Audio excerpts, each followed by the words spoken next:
So you never got around to doing your diary bound reread, and now you're like, Fury Bound's it tomorrow, I want to start it straight away and I can't remember what happened. Don't worry, I got you with a recap. So if you haven't read diary bound, don't watch this video. Save it. Come back when you finished it and you want to recap for Onyx Fury Bound or something, but do not do it. This is a spoiler warning. I'm going to ruin the entire book. Okay? And with that said, I'm just going to dive straight into it. Okay, so we start the book off. We have Merrin, who is a street fighter. She's very good at it, and she is doing it to earn money to buy her mother's medication. Her mother is suffering with mental illness. She seems to be going a bit doolally, hearing voices, all that. So she is at a fight, and after the fight, Lee, her boyfriend, comes to walk her home. One of the neighbours stops her and tells her that the nabbers have taken another child. She panics and runs back to her house to make sure it's not her 10-year-old sister, Sable. Thankfully, it's not. It's Sable's friend, though. So the next day, her and Igor are talking. Igor is a guy from the neighbourhood, and they have been training the kids to try and give them some kind of self-defence if these nabbers come for them. Nabbers, the theory is that nabbers are siphons. Siphons are basically vampires. So then she's having a date with Lee. He comes over to the house. They're having dinner and stuff. The mother's quite lucid and placid and stuff, until all of a sudden she changes and she starts calling Lee a traitor. So with that, Merrin gives her a medication, puts her to bed. Her and Lee go out for a walk. Sayla is also in bed. They go out for a walk. While they're out, Sayla's nabbed. Yonk, gone. So Merrin is frantic, searching the place. She searches everywhere. She can't find her. With that, she decides the only way she's going to be able to get to the front where she thinks she is after being taken by the siphons is to enlist in the army. So she goes and does that.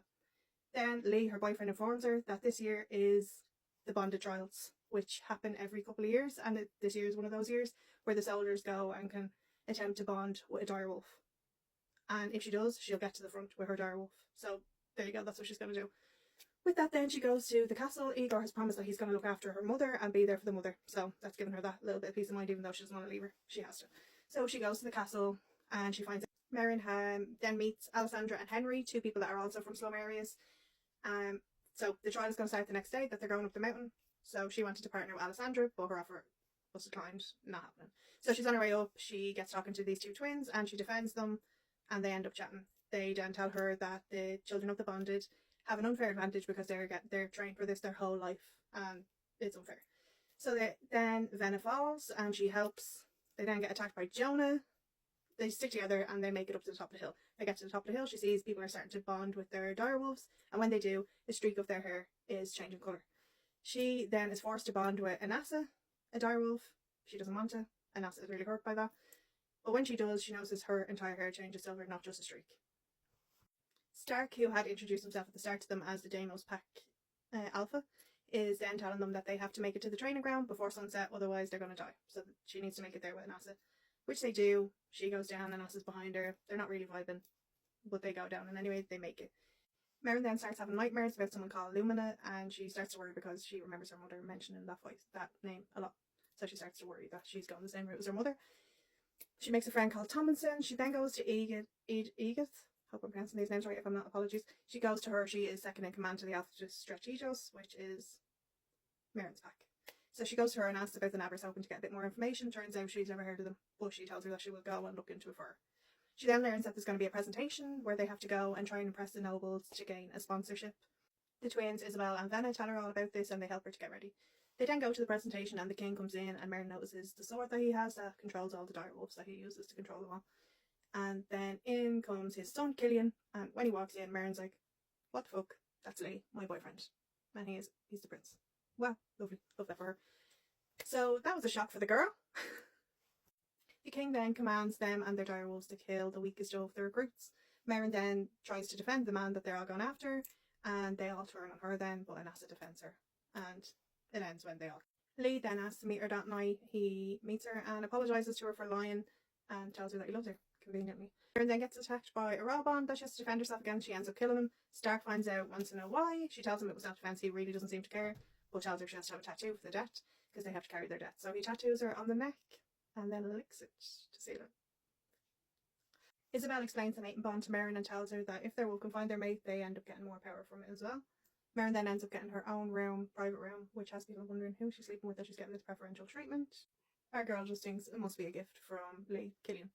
Anassa is not helping her heal, so she's getting a lot of bruises and everything from trials. She's also not helping her learn to ride. She's trying, but because her communication's not great, it's not working. Henry also tells her that he's never heard of nabbers either, and he's from a different slum area, so she assumed he would. Merrin has a dream about her mother wearing a twisted crown. Lee tells her about a connecting corridor that leads from her room to his room. The voice trial happens and Anasa absolutely smashes it, even though their communication is still not great. They pass it. Merrin learns about siphons and how they use blood to do blood magic to control people's minds and create illusions.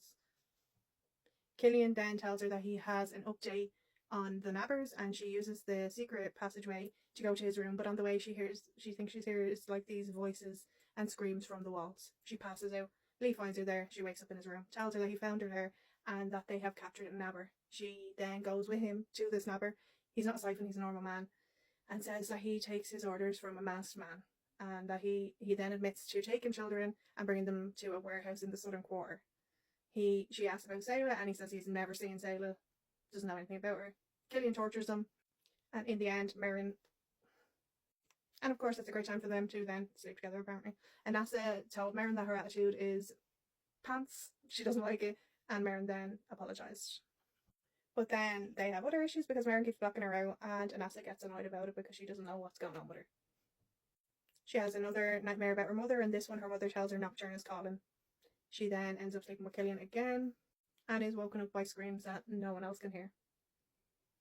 So of course she's very worried that she is going down the path that her mother has gone down. Then it's the purge trial. The king and Killian are both watching it. They try to call Merrin and Anasa, but no, not happening. So they go after Peril and get her and her wolf. Then they try to go after Neva. I don't know how to pronounce her name, but Anasa and Merrin defended her, and no. Stark then tattoos Merrin for Peril's death, and she asks him to tattoo her for another one, but doesn't tell him who it is. Obviously for that man in the cell. Merrin then heads home for a visit, and on the way Anasa tells her that someone else could be a good ruler rather than the current royal family that's in their ruin, Killian and his dad. She finds her mum Lucid, introduces her to Anasa. Igor informs her that more kids have been taken while she's been gone. Merrin's mother then gives her a necklace for the upcoming ball that's not going to happen. Isabel prepares a dress for her, but Merrin arrives back and there is a dress gifted to her in her room, which she assumes again is from Killian. It's not. So then Stark and Merrin dance at the ball. He comments on her necklace. Then she dances with Killian. He introduces her to the king, and then they leave and go off their way. She arrives back then to her quarters and finds out that the strategist Alpha has been killed by Siphon, and the whole pack is really upset. The twins are then upset with Merrin because she's not there and she doesn't tell them anything about her relationship with Killian. She ends up then telling them about her relationship with Killian. Stark's mom Sigrid then arrives and tells Merrin that the wolves have chosen Anasa and herself as the leader, the Alpha. She's definitely not ready for it, Anasa says, and they agree that Egid will then step up and do it until she is ready to do it. Merrin then starts Alpha lessons with Stark, and over the next 2 weeks they train, they spar, all of that good stuff. Another recruit then attacks Merrin and breaks her nose, and then Stark then breaks it and heals it for her. Merrin goes back to her room, finds Killian there, and she asks him what is under the arena because she found something strange there while she was sleepwalking. He tells her, nada, nothing, absolutely zilch. She then asks Vanna to keep an eye for strange things going on. Then she finds out that the nabbed kids have been found. Stark doesn't want her going, but he relents and lets her come with him then. They stop off in Lindsfall. There's the classic one bed trope there, and they hear a song about Stark when he saved Lindsfall from siphons. They then end up in Grunfall, and Egid is already there, and she says that they have been spotted. The kids have been spotted in an outpost belonging to the siphons. She shows her a picture of the Siphon King, who's Lucy and Brightbane, and she feels like she might recognise him. Stark and his team then attack the outpost, and they are attacked by siphons. They win eventually, but they don't find any children there. They capture a siphon. And again, in interrogation, Merrin ends up. Stark and Merrin then nearly kiss, and they head off then. Strumfrost, but they stop at Merrin's house on the way home, where Igor tells her that the guards had to kill her mother because she was having an episode. She then, of course, goes to seek comfort from Killian, and they end up sleeping together. That part really bothered me.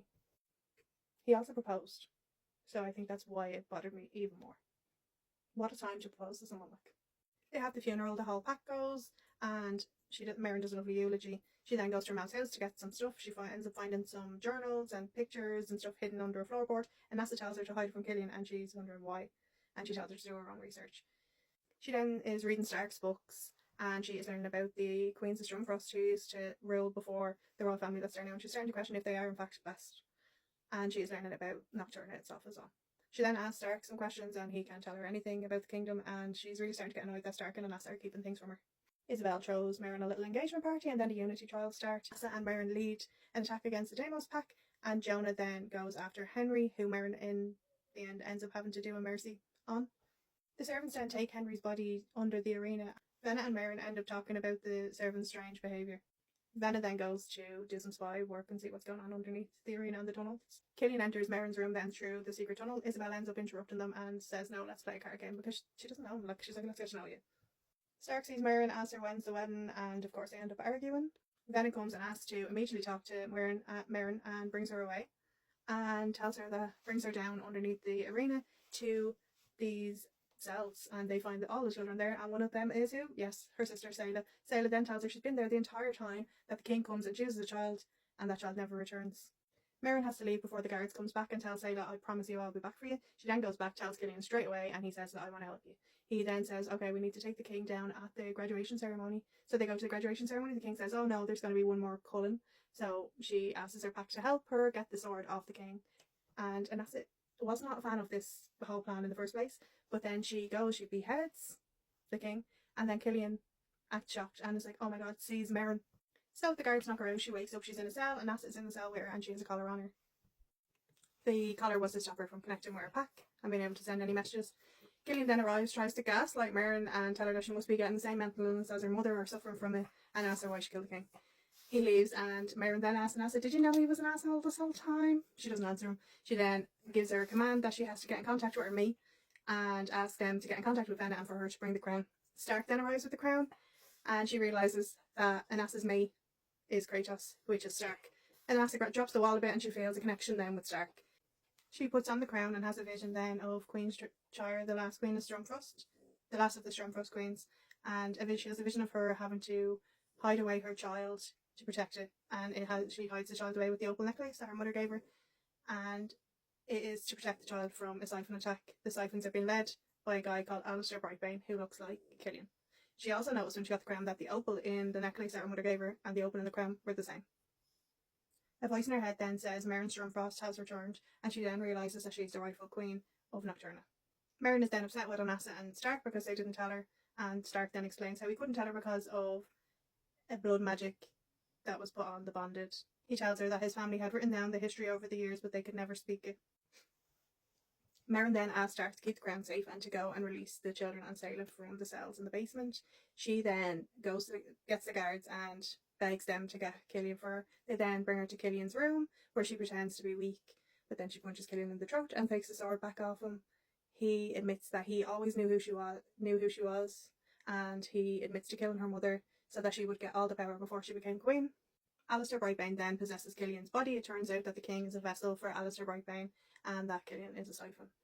He then uses shadow magic to hold Merrin down, and Merrin calls for Stark and Anassa to come. Stark comes, they both come, and then Stark gives her the crown. Killian then realises that Kratos is Anassa's me, and he kisses Merrin before leaving and saying, thank you for my new powers, and I left you a little gift. Merrin can't take off the engagement bracelet. She tries and she can't. Stark then tells Merrin that Sable and the kids have been saved. He brings her to Sable and she hugs Sable and she notices that she's very pale and cold.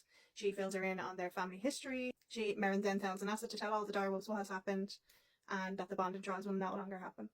Sable then starts to convulse and attacks one of the attendants with her new fangs. Turns out she was made into a siphon by Killian. Hence the little gift.